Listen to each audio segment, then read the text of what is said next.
What's up, guys? This is Valentine EX Turk YouTube channel with a new one this time, and with a new Final Fantasy topic and discussion today. Okay, what we're going to be talking about is top 5 things that are not going to ever happen in a Final Fantasy game. But this is only going to be going to apply to what's canon. You know, what Square Enix says is canon. You know, fan fiction and stuff like that, and MJ Gallagher fan-made novels do not count in this list. Unfortunately, as much as I like his work a lot. This is only official Square Enix stuff. I mean, now, not to say that it can't happen.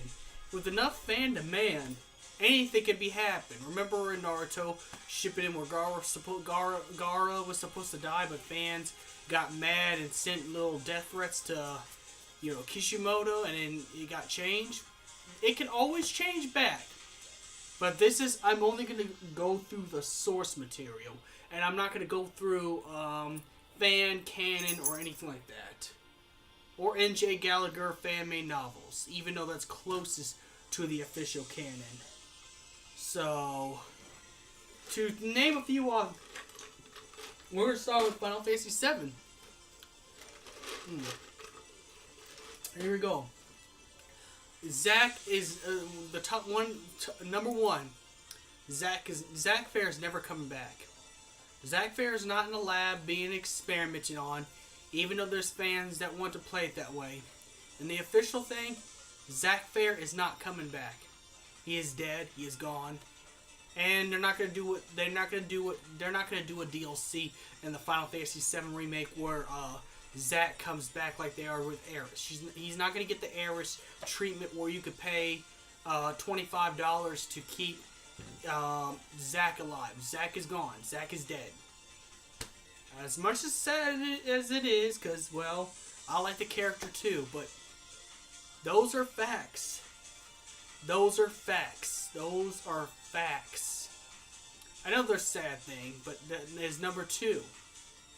Now, in my trailer, it's going to be changed. In my fan-made trailer, but to the official canon for another Final Fantasy VII, Lucretia is not coming out of the crystal anytime soon. She's just going to remain there for all eternity. Unfortunately.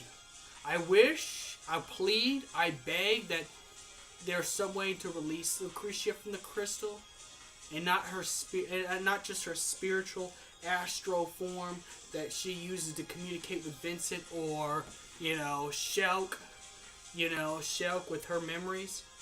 The official Lucretia Crescent, Sephiroth's mother, Vincent Valentine's fiance, is going to be trapped inside the crystal for the rest of her life. Unlike being in a coffin, like Vincent being in a coffin, Vincent can just walk right out. But Lucretia can't walk out of being a crystal. And if you know anything about Final Fantasy games, anyone who turns into a crystal usually stays there forever. Unless you're talking about Final Fantasy 13, where Sarah got out of being a crystal instead of Fang and Vanille. But we're talking about Final Fantasy 7 in this, in this segment. We're talking about that. That's what we're talking about in this segment. So, yeah. But usually in every Final Fantasy game, if you turn into a crystal, that's just it for you. You're just an immortal crystal. You're gonna be stuck there the rest of your life. That's just gonna happen. It's sad and tragic because to be honest, I want Lucretia to get a second chance at life. Because her life with Hojo was just absolutely miserable. Being abused emotionally, physically, on every level. To be honest, her being trapped in the crystal is better for her than her living that kind of life. But, since Hojo's dead, she could have a new chance. She could have a new chance at life. But, I can see why Square Enix decided to keep Lucretia Crescent inside of the crystal, because it'd just be better for her than not to face what happened to her. That's why Final Fantasy games are like the most tragic stories ever, because of stuff like that. But yeah, it's just like Zack. Lucretia Crescent isn't going to come out of that crystal very soon. She's stuck there for good. And there's no DLC that Square Enix says to get her out. Only person who's getting the treatment to be resurrected is Aeris. But from what I've seen, this is from what I see from, it could be a fan leak, but it's from what I've seen from Select Leak, that it's a $25 DLC, so, well, you might as well just accept that also Aeris is gone too. But, okay, now let's get to number 3. We're done with Final Fantasy VII. Number 3, that's not going to happen in the Final Fantasy universe. Final Fantasy X-3. This is why I got the gameplay up right that you see right here for this. Final Fantasy X-3 would have to have a good story. It's hard to find a good plot for X-3. I mean, the first game was all about Tidus's journey and Yuna's journey. You know, Yuna's journey to get all the summons and defeat Sin. And we already know Tidus is actually, spoiler alert, this is a spoiler to anyone who hasn't finished Final Fantasy X. I haven't even finished Final Fantasy X. I cheated and went and watched the whole YouTube, cutscenes, because you can actually watch these cutscenes as movies, just in case you can't get further, because Final Fantasy games are really hard and challenging. But first game was about Yuna and Tidus getting all the summons, stopping Sin, and then Tidus realizing he didn't want his father to disappear, and then Yuna completed her journey as a summoner. And then Final Fantasy X-2 was about getting Tidus back, if you really think about it. It was all about getting Tidus back. Yuna and them defeats, this is another spoiler, Yuna and them defeats Shurin, and depending on how you play the game, Tidus comes back. So, if there's not, at that point, when Tidus comes back, it's a complete happy ending, right? Everybody gets what they want. Everybody gets what they want, and our boy Tidus is back. There's no need to do anything else. There's no more villains, because Shurin gets convinced that he was wrong and, changed the good side. And I think he probably disappears, and then that's when Tidus reappears. But that's a spoiler, but that's not the point I'm trying to say. The point is, there's no point in the Final Fantasy X-3. I mean, because who are you going to have to be the villain? Seymour's gone. Jack is no longer possessed by Sin, because Tidus saw to that, and so did Yuna. And so Jack is gone, Seymour's gone, and Shurin is gone back. And Shurin didn't really die, but Shurin went back to his time period. So Shurin's no longer a villain.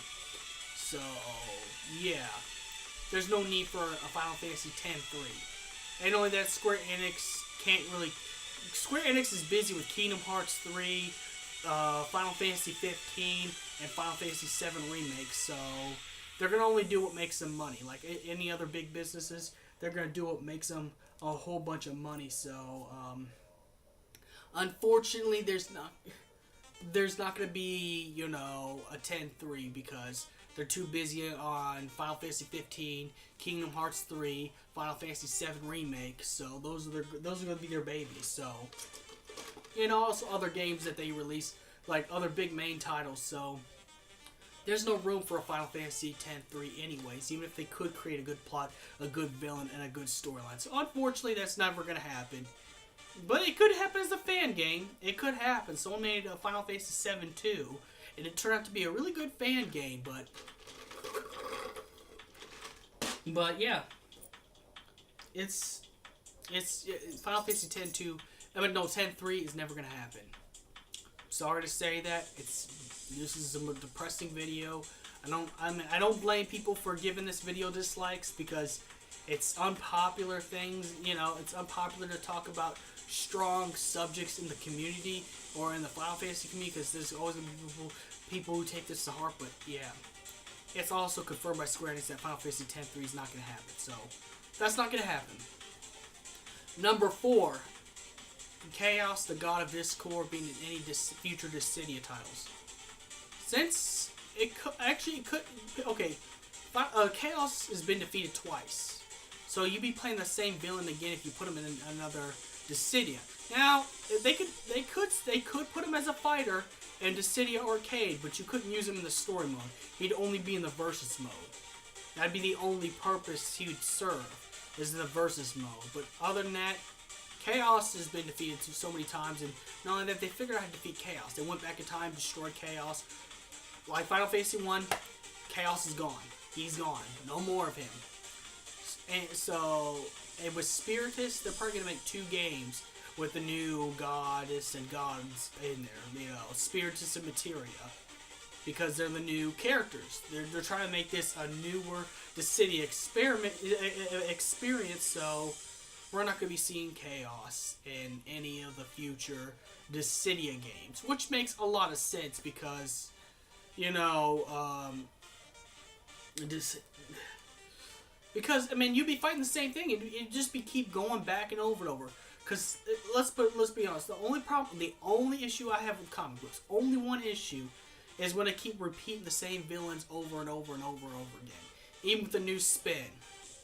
We need to have a chance for some new villains. So, you know what? I'm kind of happy for this, that Chaos, you know, the God Discord is not going to be any more in Dissidia games.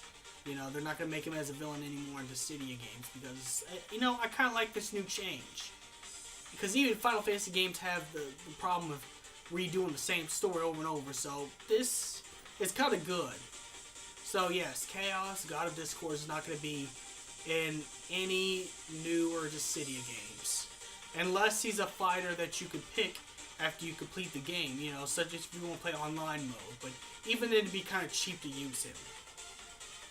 Alright, I think I've said enough about Dissidia, you know, about that. So let's go, let's talk about a mini game at number 5. Triple Triad games. They're good games. I mean, personally, I really don't like Triple Triad. I know it's kind of weird for a Final Fantasy fan not to like Triple Triad. The only reason why I don't like Triple Triad is I suck. I am terrible. I'm terrible at Triple Triad. Triple Triad is something I should never attempt. Like, seriously.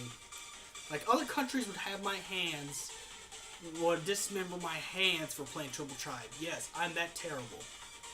It's funny because I'm a huge Yu-Gi-Oh player, and yet I suck at Triple Triad. First of all, there's no need for the minigame. It was just only to promote the games. Like, Final Fantasy VIII was huge with Triple Triad. Same thing with Final Fantasy IX. It was huge with that. But I don't think for Final Fantasy 15... I mean, they had it for Final Fantasy 14, and, well, 14 is kind of a gimmicky game in the first place, because 14 is an MMO that you play online with other people. So, you know... So, of course, they're going to have Triple Triad there because everybody liked Triple Triad. So, Final Fantasy 14 is the last game to have it. They're not going to have it in 15 because there's no use for it. Plus, there's actually an English trading Final Fantasy. They're going to actually come with the English versions of the Final Fantasy trading card games. So, you know, you're already getting a card game. And not inside of a game, not a mini game. A real, legit card game with real trading cards you can play with your friends or go to Collector's Cash. So there really is no purpose of Triple Triad anymore. Which, you know, for me, I'm kind of glad because I suck at Triple Triad. I'm not gonna lie. That's the only reason I don't like Triple Triad. Only reason. But you know, for that, there's just not gonna be no.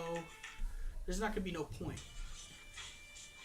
There's not gonna be no point, you know, to actually have it. So, the fifth thing, since I'm running out of time, is yes, there's not going to be no more Triple Triad in any of the future releases.